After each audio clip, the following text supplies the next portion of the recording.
As we're getting into sports, Betonline is the world's most trusted betting platform and your number one source for everything football. From the preseason NFL to college kicking off, Betonline has every stat, every matchup, and even live odds and spreads while the games are being played. You think you know your stuff? Get into the winner-take-all $300,000 NFL Survivor pool for the upcoming season. When the game's over, head on over to our online casino and get a game of blackjack or poker run by with one of our over 150 slot games they have. Head to the website today and use promo code BLEAV, that's BLEAV, and get in on the action. Bet online. The game starts here. Code BLEAV, capital BLEAV. I used to be a big New Japan fan, but in the 90s, right? Which was to me like their best era. But I was also watching like in the 2000s, you know, Okada and Nakamura and, you know, all those guys, right? Bro, I want the people that are listening to this review that do watch New Japan. Am I being too hard on I just feel that's not the same Okada we're getting from Japan. There's like the American version, like watered down. Okay. And why is Callis not in the ring generating heat for somebody that can't speak English? Okay. Callis is on commentary, just calling this like a New Japan wrestling match. Right. Like he's not adding, he's not telling any storylines. He's not getting any heat. Yeah. Right. He's just like out there. Let me tell you what's happening here. This is what I see with Okada. Okay. And the only thing that they've done with Okada, who's supposed to be one of the best wrestlers, which he is he calls people and now he flips them off. Yeah. That's it, bro. Because this match with Kyle Fletcher was not bad, but I thought it was going to be way better, just like the Ricochet and Kyle Fletcher match. I don't know what please tell me if I'm being too hard on Okada. If he is what he was. And let me tell you exactly. And you should not be hard. You should not stop being hard on Okada because, bro, we've seen this a million times. Okada is Bret Hart in WCW right now. He was a big not deal. A bad analogy. He was an absolute big deal. When he was in New Japan, he was the top guy in the promotion. He was on top in main events on their big shows and sold out arenas. Their WrestleManias, he's on top. He's the main event. He's a top guy, right?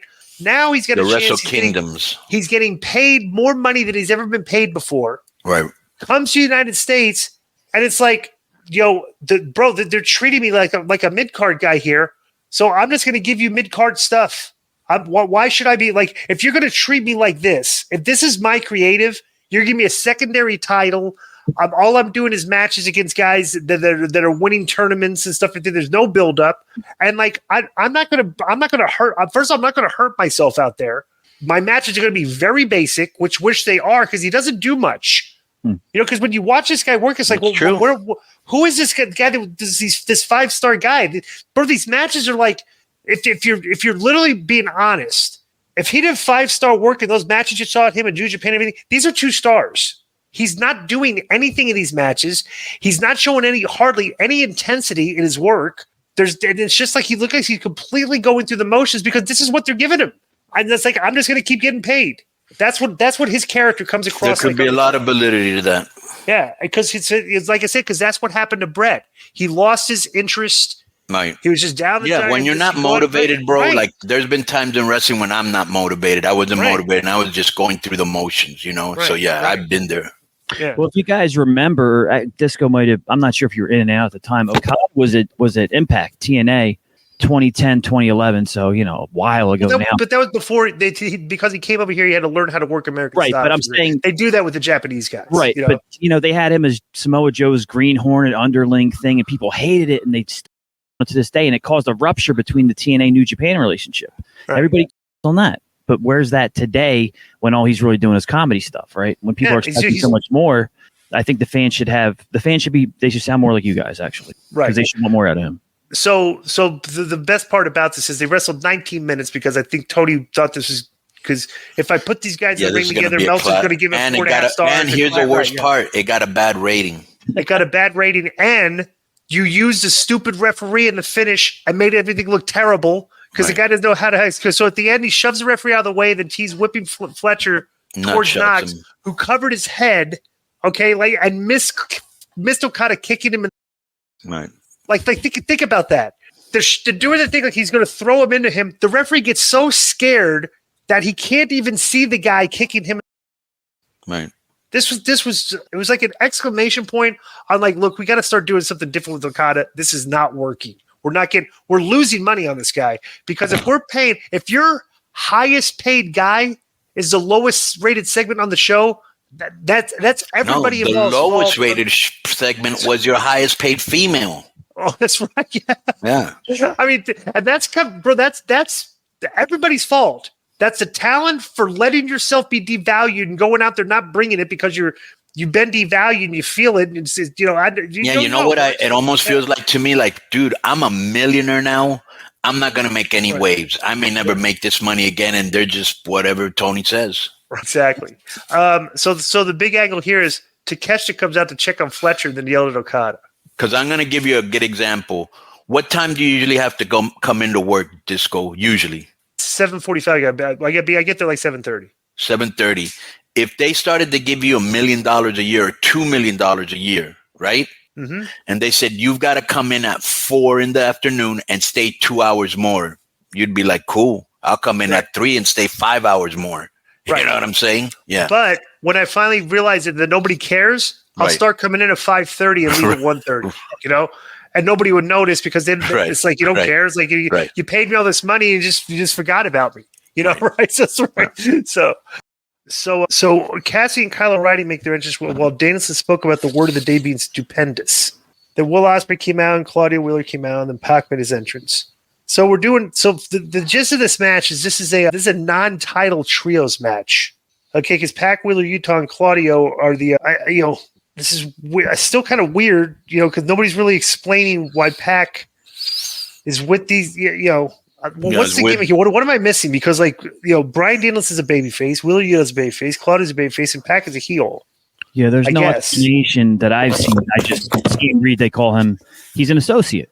He's an associate of the BCC. So that's what you get. That's okay. All right. So Will Ospreay, Kyle O'Reilly, and Orange Cassidy are all babyfaces. You got 5 baby faces and one heel, all right? So this match is a non-title, so I had zero interest in this. So I'm going to read the match, okay, for our fans, because I didn't watch it. I watched the end of it. So Cassidy jumped from the ropes, went for DDT, but Pac caught him and then suplexed him, and Pac applied the brutalizer. Ospreay ran in and was cleared for the ring by Cassidy and Utah. Then Cassidy went for a tag, but both of his partners were down on the floor. Cassidy only tossed Utah onto Cassidy, but O'Reilly broke up the pin. During all this, Shivani hyped Collision Rampage in the All-Out Countdown special for Friday.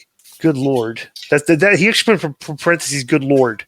Jason Powell is hysterical. Cassidy made the hot tag to Ospreay, who worked over Utah and Cassidy, and Pac and Ospreay went face-to-face. Ospreay and O'Reilly teamed up on Pac, heading into a picture break. Then Shivani did his weekly bit about the possibility of the show running long again. Ospreay set up for a hidden blade on Utah on the stage, and Pac jumped on Ospreay, who fought him off and set him off the ramp, and Ospreay performed a flip dive onto Pac. In the ring, Cassidy jumped from the middle rope and put Cassidy down with a DDT, and moments later, Cassidy hit beach break on Castagnoli for a near fall. O'Reilly threw kicks at a kneeling Castagnoli while Cassidy threw light and eventually hard kicks. Okay? Cassidy set up for an orange punch, but then Utah cut him off. O'Reilly put Castagnoli in guillotine, and Cassidy powered out of the hold and hit a pop-up uppercut. Joe, by the way, go to the end of this match while I'm talking here, okay? Castagnoli performed the giant swing on O'Reilly, then Utah capped it off with a dropkick, then Castagnoli covered O'Reilly and scored the pin, right? So after the match, Bryan Danielson comes down and joins the babyfaces in the ring, and they're celebrating. So then Jack Perry, Okada, Matt Jackson, Nick Jackson attack Danielson and his crew. Oh, good, we're going to get some heat here, right? The Jacksons held Danielson while Perry prepared to hit him with a chair. Then Castagnoli tackled Perry. And Castagnoli Utah cleared the ring of all the opponents other than Perry. Then Danielson set up to stomp Perry's head, but the Jacksons pulled Perry to safety. Castagnoli got on mic and said, "You kids made the biggest mistake of your entire life." And Castagnoli said he and Utah have nothing to do at All Out so far, then challenged the Young Bucks to an AEW Tag Team title match. Then Daniel took the mic and got censored while he guaranteed that he would kick Perry's head in. So then they cut backstage, and Pac and Ospreay are fighting, and Pac gave Ospreay a brainbuster in a production crate, and he jawed at Ospreay while Christopher Daniels barked in relief. So I guess that was kind of, they leave with heat here. Yeah. But this was, this is where these guys got together before the match, and nobody kind of sat there and said, all right, we got 5 baby faces and 1 heel. The heel jumped Ospreay let's play the deal where Pac is kind of maybe scared to get in there with Ospreay unless we got Ospreay down first, and then we're going to let Pac tag in and get some heat on him. Would be the most common sense way that you would, based on the storytelling, would go. But no, these guys just went out and did their spots and nothing. There wasn't, that's what it sounds like. But I mean, but was that what happened, Konnan? Am I getting this right? That they didn't really tell that story? Well, here's the problem. The match was good, right? The match was not bad, but the angle with Castagnoli in Utah, against the Young Bucks just feels shoehorned in and very random. Like they didn't have anything to do with these four. Now we're just make a match out of it. So those are one of the reasons why I can't get into a lot of their feuds. You got that spot yeah, when you did the attack. Because are you excited? Are you at all excited or looking forward to seeing Utah and Castagnoli against the Young Bucks? No, I want you to watch this run-in. Go to the end. Oh, and let me just say another thing about the run-in. Bro, the run-in had very little heat, okay? And very bad work. There was a point, very sloppy. Wait a minute. Very sloppy. Didn't look like they were really kicking. Just like a wrestling run-in, get it over with. And I don't know if you noticed this, but I did during the run-in because I was listening. I wanted to see how heated the people was. Somehow, the sound went down, and it kind of sounded like nobody was reacting. Then all of a sudden, the sound went back up to normal, and the response was kind of tepid. Right. Play this. I want you to watch Okada's strikes on the run-in here. But for a guy that's failing his interview, $4.5 million you get from Okada, and watch what he does here. Watch him specifically. Earned victory here tonight, and whoa! Wait a second, Jack Perry, and the Elite. Look, Okada's with them as well. Oh no! 4-on-3. Yeah, outnumbered for sure. The Elite in full effect here. This attack came out of nowhere. I can't say it was shocked, but it came at a shocking moment. Keep going. Keep watching. Nicholas Jackson, they said earlier, Taz, that they will do anything it took to have Jack Perry win the AEW World Championship this Saturday at All Out. Yeah, the Elite said it. Matthew Jackson said they want that world title back in the Elite. And they're not going to wait until Saturday. They're looking to incapacitate Danielson tonight. Oh, my God. Danielson. Oh, what the? Oh, Claudio. Sweeps up the legs of Jack Watch Okada here. Now look at this Wheeler Yuta fighting back. Claudio. And now Danielson back to his feet. Danielson. All right, that's enough. Bro, That's where the sound changed right there. Did you hear that? Yeah. That's what you were talking about, Konnan. Yo, what's up? I just want to thank you guys for watching this clip. Don't forget to hit the like button, leave a comment, and subscribe. And join our YouTube membership for hours and hours of exclusive, unedited, uncensored content. And being a member will help you get involved in our upcoming live streams.